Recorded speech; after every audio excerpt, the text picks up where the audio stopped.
They spray-painted it across my front fence in dripping red letters, eyesore. 3 days later, the only thing ugly left was what remained of their precious HOA. They wanted me gone, so I gave them exactly what they asked for, just not the way they expected. Cut to black, soft bass hit. But before the firestorm, it all started with a letter. Quiet knock. No voice. Just paper, laminated, crisp, poisonous. Notice of violation. Non-compliant property aesthetics.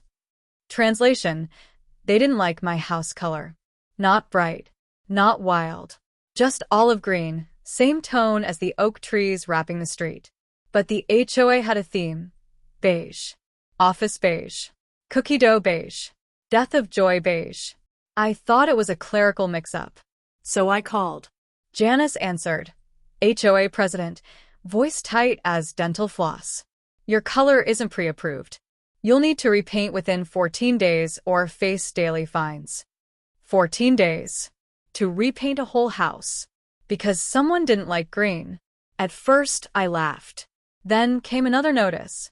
Unkempt yard. Then unapproved mailbox design. My mailbox was a normal black metal box, the kind you buy at Home Depot for $39.99. Except mine belonged to me, and that seemed to offend them most. By week 2, 6 violations. $2,800 in fines. I showed up at the next HOA meeting, binder of photos in hand, cracked driveways, chipped shutters, dead lawns. Every other house was worse. They didn't even look. Janice leaned back, pearl bracelet glinting, sipping from her bottle of water like she was on a throne. Her husband Roger sat beside her, wearing a polo with his own logo, Rogers Landscaping. The board reserves the right to enforce selectively, Janice said. We can't fine everyone. Selective enforcement. The phrase hit me like an electric shock. That wasn't about order. That was about control. That night, I stared at the letters spread across my kitchen table. Each one said the same thing. We own you. Something in me cracked. And rebuilt. Camera tilt down, late night desk, laptop glow. For the next week, I dug through archives like a detective. Budgets. Bylaws. Old meeting minutes nobody had touched in years. Then I found it, a line buried deep in the charter. Homeowners in good standing may petition for a board audit upon majority support. A legal loophole, my nuclear button. Where had all the money gone? The pool was cracked, the playground rusted, the lights dead for years, but the maintenance fees kept climbing. I started knocking on doors. Most people whispered. A few slammed their shut, afraid. But some, tired, fined, fed up, stepped out and signed. 38 signatures in 10 days. Enough to trigger an audit. When I handed the papers to Janice, her smile faltered for the first time. You can't just. Section 12, paragraph 4, I said. Remember? That night, she emailed the whole neighborhood, calling me a disruptive homeowner trying to undermine community values. Perfect. Because by morning, I'd already spoken to the county auditor. Micro cliffhanger. When I hit send on the audit request, my phone buzzed. A neighbor had just forwarded me something, a leaked invoice. 2 days later, a folder of maintenance bills arrived in my inbox. The totals didn't add up. $87,000 in landscaping, signed by Rogers Company. The payments to consultants who didn't exist. Receipts missing, signatures forged. I didn't celebrate. Not yet. Because revenge isn't loud, it's patient. The next HOA meeting looked normal from the outside. But inside, every seat was filled. Cameras rolling. And then the door opened.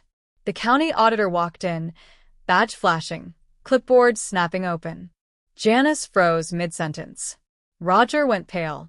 There must be some mistake, Janice stammered.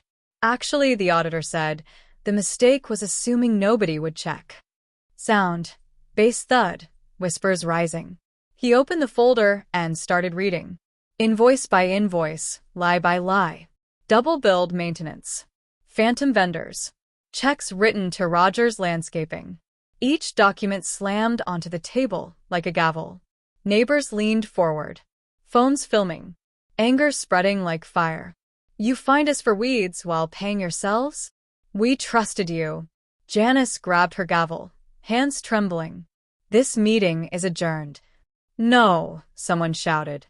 This meeting is a recall. The chant grew. Vote, vote, vote. Within minutes, the recall motion passed, unanimously. The board was suspended pending investigation. Janice's gavel hit the floor with a hollow crack. Cut, quiet, dawn light over the neighborhood. A week later, I sat at that same table, the new HOA president. No victory dance. No speech. Just paperwork. First, partial refunds to every homeowner. Second, a full report filed with the county. Third, new rules written in plain English. Any house color allowed. No more selective enforcement. HOA meetings streamed live. Roger and Janice sold their home within a month, drowning in legal fees, reputation gone. Their beige kingdom crumbled one for sale sign at a time. But I didn't destroy the HOA. I reclaimed it. Because power doesn't vanish, it changes hands. They wanted me to repaint my home. So I did in the color of freedom.